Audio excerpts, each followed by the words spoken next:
평화의 때를 위하여 이렇게 말씀의 제목을 지어보았습니다. 어제는 꿰맬 때를 위하여 라고 이렇게 같은 맥락의 본문을 두고 말씀을 나눴는데 새벽에 1절부터 8절까지 다 하려니까 시간이 모자라요. 그래서 8절을 놓쳤습니다. 아깝잖아요. 그래가지고 8절도 함께 말씀을 나누고 싶어서 오늘도 이 말씀을 들고 섰습니다. 사람에게 또 이 세상 만사에 우리가 원하지 않는 일들이 일어날 때가 많습니다. 안 싸우면 좋겠고 안 아프면 좋겠습니다.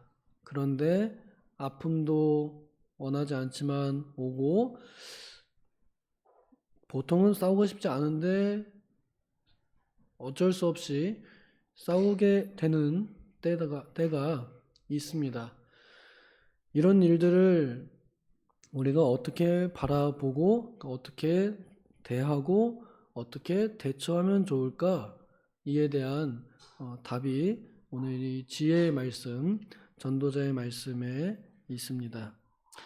사랑할 때가 있고 미워할 때가 있다라고 이렇게 말합니다. 그러니까 항상 사랑만 해서도 안 되고 항상 미워만 해서도 안 되는 것이죠. 여기에 사랑한다 그리고 미워한다 라는 것이 어느 한쪽이 반드시 옳다라는 건 아닙니다. 예를 들어서 죄를 앞에 두고서는 사랑해야 될까요? 미워해야 될까요? 이거는 당연히 우리가 대답하면 입 아프죠? 죄를 앞에 두고서는 죄를 사랑할 것이 아니라 미워해야 할 것입니다. 그런데 우리의 마음은 어때요? 오히려 죄는 사랑하고 선은 미워하는 경향이 많습니다. 전도하러 가는 거는 전도하러 가기 싫어 이랬는데 이제 주일날 어디 놀러 가거나 뭐 다른 어떤 하나님 말씀 불순종하는 거에는 하여간 좋아요. 돈을 사랑하는 것이 일면 악의 뿌리다 그러는데 어때요? 말씀을 알면서도 돈을 사랑합니다. 돈이 많으면 좋겠고 많아도 더 많으면 좋겠고 넘쳐도 더 넘치면 좋겠고 하여간 그렇습니다. 어떤 대상을 앞에다 두느냐, 어떤 대상이 내 앞에 오느냐에 따라서 내 태도가 달라야 한다라는 것이죠. 죄에 대해서는 미워하고 선을 추구하고 사랑하는 일, 그 일은 우리에게 필요합니다. 하나님을 앞에 대할 때는 어떻게 해야 될까요? 하나님을 앞에다 대할 때는 사랑해야 되겠죠? 그리고 하나님을 미워하지 말아야 되겠죠? 그런데 하나님을 사랑하다 보면은 미워할 때도 있습니다. 우리 사람들이 서로 사랑하다 보면은 사랑하기 때문에 미워할 때도 있습니다. 우리 부부 사이에도 사랑하기 때문에 결혼했는데 어때요? 살면서 미워할 때가 참 많이 있을 겁니다. 친구를 사귈 때에도 처음에 친구하자 이럴 때는 그 사람의 좋은 점이 보여서 친구를 했는데 너무 친해지다 보니까 안에 있는 내면에 이제 안 좋은 면들도 다 드러나게 되어 있습니다. 그럼 그때는 미워하게 되어 있습니다. 근데 또 복음 안에서 70번씩 7번까지 용서하라는 말씀 순종해서 그 미워함을 용서할 때 또 사랑하며 나오게 됩니다. 그래서 그 미워함을 이기고 또한 더욱 사랑하게 되죠. 그래서 이 미워함도 꼭 없으면 좋겠지만 또 아주 없을 건 또 아니다라는 것이죠. 미워함도 필요하다는 겁니다. 근데 중요한 것은 미워하는 방법에 대해서는 우리가 조심해야 할 것 같습니다. 비둘기같이 순결하고 뱀같이 지혜롭게 미워하는 일도 그러해야 할 것 같습니다. 죄를 미워하는 일에 대해서 죄를 안 짓는 일에 대해서 죄를 대하는 것에 대해서 우리는 지혜롭게 대처를 해야 할 것입니다. 죄를 짓는 데에 내가 미련하니까 죄에 빠지는 겁니다. 미련하니까 분별력이 없으니까 죄를 짓게 되는 거예요. 죄가 죄인지 몰라서 죄에 빠지기도 하고 또 그 죄를 앞에다 대하고서 죄인 건 알지만 그래도 어떻게 이길지 방법을 몰라서 우리 한국에는 전통적으로 이 조상 제사하는 우상 숭배가 아주 그 전통이잖아요. 어떻게 대할지 몰라서 그냥 무식하게 난 무조건 안 해! 이렇게 하느라고 이 가정의 화평이 깨지고, 지금 같으면 안 그럴 건데 옛날에는 어찌 그렇게 담대했는지 그냥 제사상 엎어버리고 막 이러면서,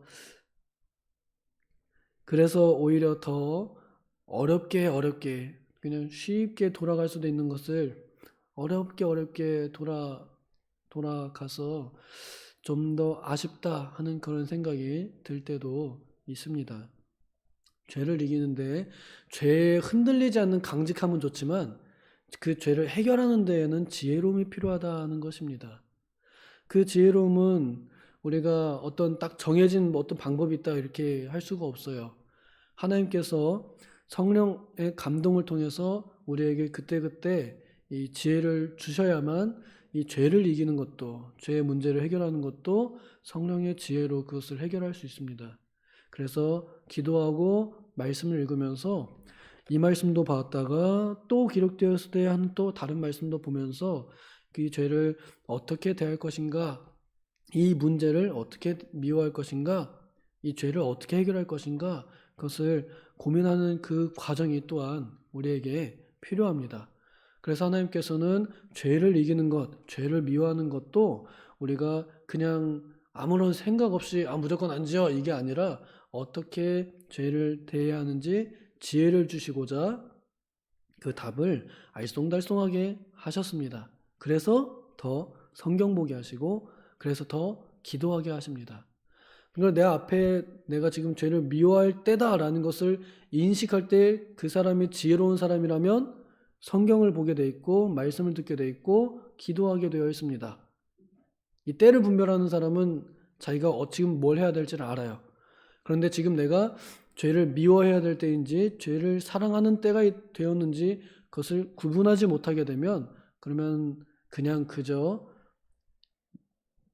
사랑해야 될 건 사랑하지 못하고 해야 될 거는 오히려 더 사랑하게 되는 그런 안타까운 상황에 놓이기도 합니다. 이웃을 대할 때는 어떻게 해야 될까요? 이웃은 하나님의 말씀을 따라서 구약에도 그러하였고 신약에도 그러한 하나님을 사랑하듯 이웃을 내 몸과 같이 그렇게 사랑해야 합니다. 그런데 우리 이웃, 우리의 가족들이나 혹은 친구들이나 혹은 하나님의 가족들, 교회의 식구들을 대할 때 우리는 언제나 항상 사랑하기가 쉽지 않습니다. 지금 사랑해야 할 때, 이 사람을 대할 때 내가 사랑으로 대할 사람, 이렇게 인식을 해야 되는데 우리는 이 눈에 하나씩 안경들을 쓰고 있어요. 제 눈의 안경이라고. 내 눈에 맞으면 내 편, 내 눈에 안 맞으면 네 편, 이렇게 갈라버렸습니다. 나랑 친한 사람, 안 친한 사람, 또 우리나라의 그 정치 색깔도 빨간색과 파란색 나눠져 있잖아요. 거기에 따라서도 같은 믿는 사람인데 쟤는 파란 쪽, 쟤는 빨간 쪽, 내 편, 네 편, 이렇게 나눠버리는 바람에 전혀 복음과 무관한데도 불구하고 왠지 가까이 안 하게 되고 왠지 별로 친하게 지내고 싶지 않고 나한테 유익이 안 될 것 같고, 하여간 이런 여러 가지 이유들, 또 판단, 이런 것들로 인해서 내가 사랑해야 할 대상을 사랑하지 않게 되는 그런 경우가 많이 있습니다. 그리고 사랑한다 안 한다 아예 그냥 말할 건덕지도 없는 관계들도 있어요. 그러니까 지나가는 사람들 어떻게 해야 돼요? 내 이웃 아니에요? 또 어려운 일 당한 사람, 힘든 어떤 일을 당한 사람, 내가 모르는 사람인데도, 근데도 그 사람 어때요? 내가 사랑해야 할 사람입니다. 이 대표적인 예가 선한 사마리아인의 비유에서 나타납니다. 예수님께서 선한 사마리아인의 이웃이 누구겠느냐라고 이렇게 질문하십니다. 그래서 제자들이 뭐라고 대답해요? 그 사람을 도와준 사람이 그 사람의 이웃입니다 라고 말하잖아요. 그러니까 결국 우리가 정말로 이웃으로 대하려면 어려운 사람을 도와줄 때 내가 그의 이웃이 된다는 거거든요. 그건 가만히 내버려둔 건 그거는 내 이웃의 범위 안에 넣지 않은 거예요. 사랑의 범위 안에 넣지 않은 거예요. 그럼 결국 이것은 사랑한 것이 아닙니다. 하나님께서는 우리 모든 인류가 하나님 안에서 창조되었기 때문에 다 하나님의 사랑의 대상자입니다. 그리고 하나님께서는 그 사랑의 대상자들이 서로 사랑하기를 원하십니다. 그래서 하나님께서 제1계명에 너는 나 외에 다른 신들을 두지 말라. 너와 나 사이에 다른 무엇도 끼지 말아라. 이렇게 말씀해 놓고 그 다음에 그 마음으로 너의 이웃을 대해라 라고 이렇게 말씀을 하신 거예요. 하나님을 사랑하는 마음을 그 옆 사람에게도 똑같이 주기를 원하시는 마음을 우리가 배웁니다. 그러면 우리의 이웃을 대할 때 우리도 내가 사랑해야 할 대상 이렇게 인식을 해야 하는데 그렇게 하기도 쉽지 않습니다. 오히려 우리는 내가 미워하는 대상에 더 마음을 쓰게 돼 있어요. 왜요? 피해야 되니까요. 그 사람에게 엮이지 않아야 되니까 내가 미워하는 대상을 신경 씁니다. 지금 그 사람이 어디서 뭘 하고 있는지, 1층에 있는지 2층에 있는지, 저기서 오른쪽으로 올 건지 왼쪽으로 올 건지 유심히 이제 안 보는 척 하면서 이제 살짝 보면서 슬쩍 피해가지고 인사 안 하려고 그러고 피해가고. 이렇게 하는 게 우리 인간의 악한 본성입니다. 하나님께서는 그 때를 분별하고 그 대상을 분별하기를 원하십니다. 오히려 원수를 사랑하라고 하셨습니다. 원수가 누굽니까? 나를 미워하는 사람이요? 아니요. 내가 미워하는 사람이에요. 내가 미워하는 사람이 내 원수입니다. 내가 사랑하기 어려운 대상이 내 원수예요. 근데 주님께서는 그 원수를 위하여 축복하고 저주하지 말라고 오히려 더욱 사랑하라고 사랑으로 그 미워함을 정복하라고 가르쳐 주셨습니다. 그러니까 내가 사랑해야 할 대상이 내가 미워하는 사람, 내가 안 좋아하는 사람, 내가 오히려 꺼려하고 내가 기피할 사람, 그 사람을 내가 더 적극적으로 가까이 가야 할 대상이라는 겁니다. 그러니까 많은 사람들을 만나고 모였을 때 내가 좋아하는 사람들하고는 인사하기 쉬워요. 사랑하기 쉽습니다. 이 사람들하고는. 그런데 내가 피하고 싶은 사람, 미워하는 사람은 사랑하기 어렵습니다. 그러니까 똑같이 사랑하려면은 내 마음이 어느 쪽에다 더 써야 되는 거예요. 마음이 잘 안 가는 쪽, 내가 미워하는 사람, 내가 좀 기피하고 싶은 사람, 친하게 안 지내고 싶은 사람, 이 사람한테 마음을 더 써야 그래야 내가 똑같이 내 사랑하는 이웃을 대하듯이 미워하는 사람도 사랑할 수 있도록 되는 겁니다. 그래서 내가 사랑해야 할 대상으로 내가 미워하는 사람을 딱 이렇게 대상을 잡아놔야 그래야 사랑할 때 사랑할 수 있을 것 같습니다. 그 다음에 전쟁할 때가 있고 평화할 때가 있다라고 말씀합니다. 전쟁도 우리가 없으면 참 좋겠어요. 우리 한국은 또 실제로 전쟁을 겪었습니다. 현대에 와서 이 총 그리고 미사일, 폭탄 이런 현대 무기가 사용된 그런 국가 중에 하나입니다. 지금도 세계 각처에서 전쟁이 일어나고 있죠. 우크라이나와 러시아 그리고 이스라엘과 팔레스타인 그 지역, 중동 이념의 싸움도 있습니다. 우리나라는 진보와 또 보수 그리고 전 세계적으로는 공산주의와 또 자유주의 이런 식으로 전쟁이 있습니다. 사상전도 있습니다.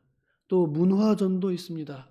문화적으로 가장 크게는 우리가 지금 이제 겪고 있는 차별금지법, 동성애를 찬성하냐 반대하냐라고 하는 그런 문화, 동성애를 아름다운 사랑으로 포장하느냐 아니면 죄로 규정하느냐라고 하는 그런 문화적인 전쟁도 있습니다.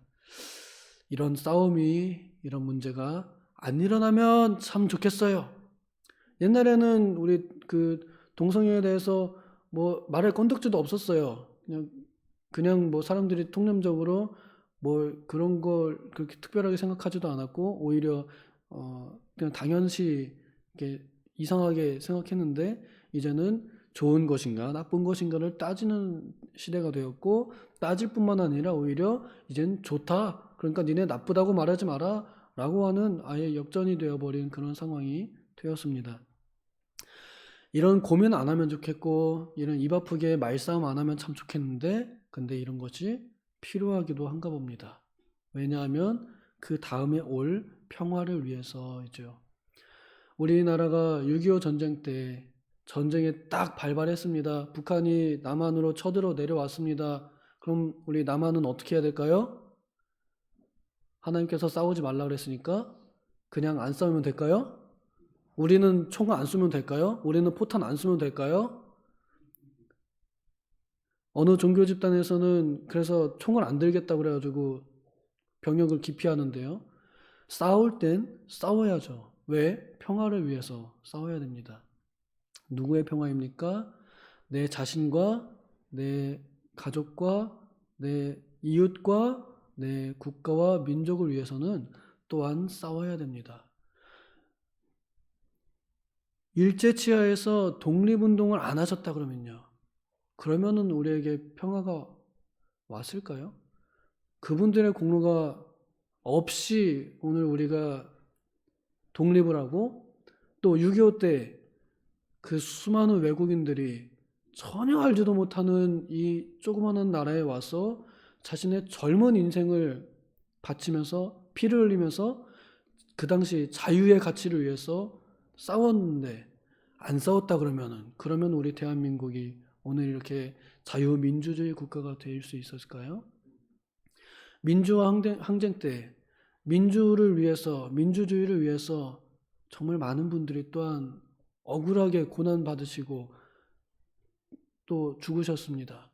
그런 싸움이 없었더라면 오늘 우리가 이렇게 국민의 주권이 강해질 수 있었을까요? 오늘 이렇게 목소리 내면은 다 들어주잖아요. 이런 나라가 될 수 있었을까요?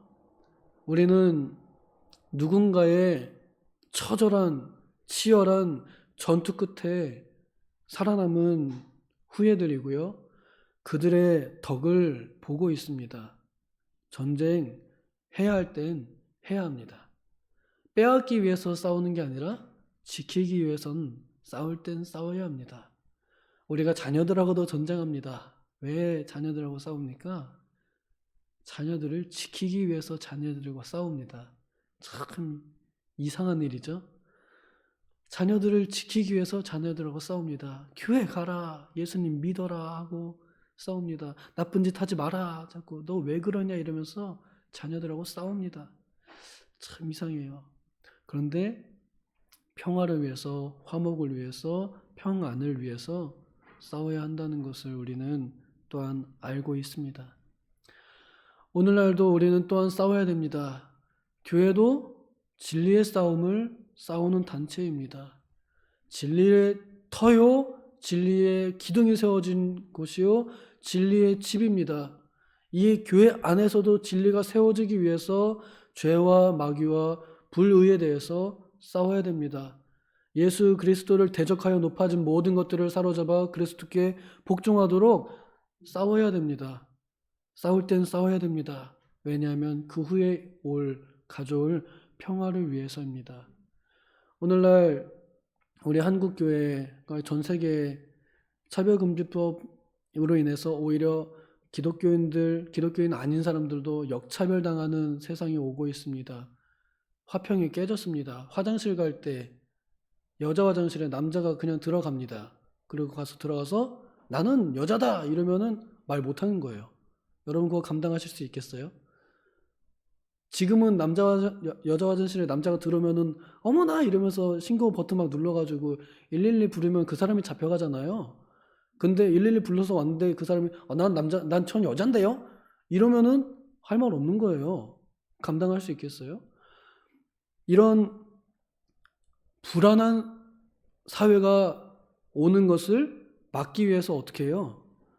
그렇게 되기 싫어하는 사람들이 지금의 평안을 지키기 위해서 싸우는 것입니다. 총칼이 아닌 목소리로, 잠잠할 때에는 잠잠함으로, 말해야 될 때는 말함으로, 외침으로 싸우는 것입니다. 우리는 그것을 원하지 않는다. 민주주의를 보여주는 것입니다. 한국 교회가 정치화가 되는 것이 아니라 한국 교회가 자기의 목소리를 내는 것이죠. 진리를 외치는 것입니다. 동성애는 옳지 않다고, 하나님께서 싫어하신다고, 옳은 것을 옳다고 얘기하는 걸 지금 그걸 못하게 하려는 게 사실 그 법의 최종 목표입니다.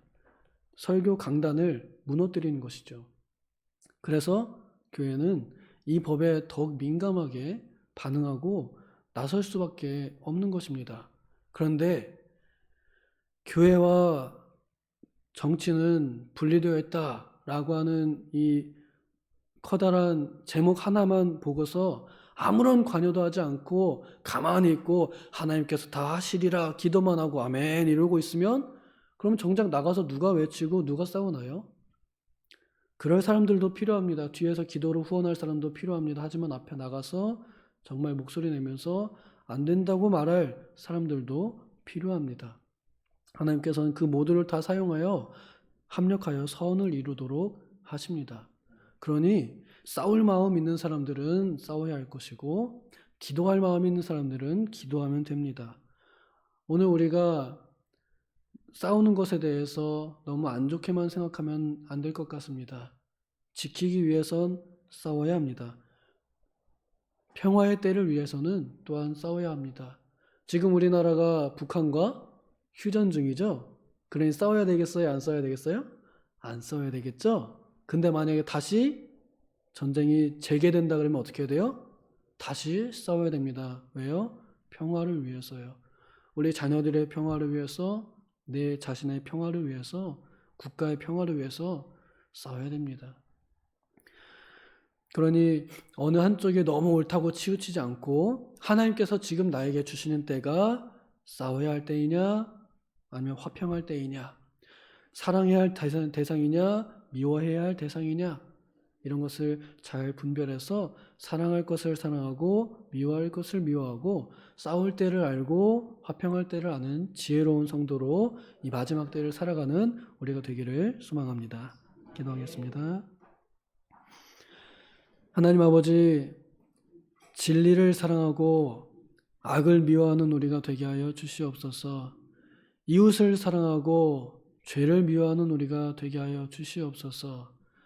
우리가 싸워야 할 때 잠잠하지 않고 가만히 있지 않고 하나님과 함께 나아가며 싸우고, 또한 하나님과 함께 잠잠할 때 잠잠할 줄 아는 지혜로운 성도로 이 마지막 때를 기다리고 또 견뎌나가는 우리가 되게 하여 주시옵소서. 감사드리며 예수님의 이름으로 기도옵나이다.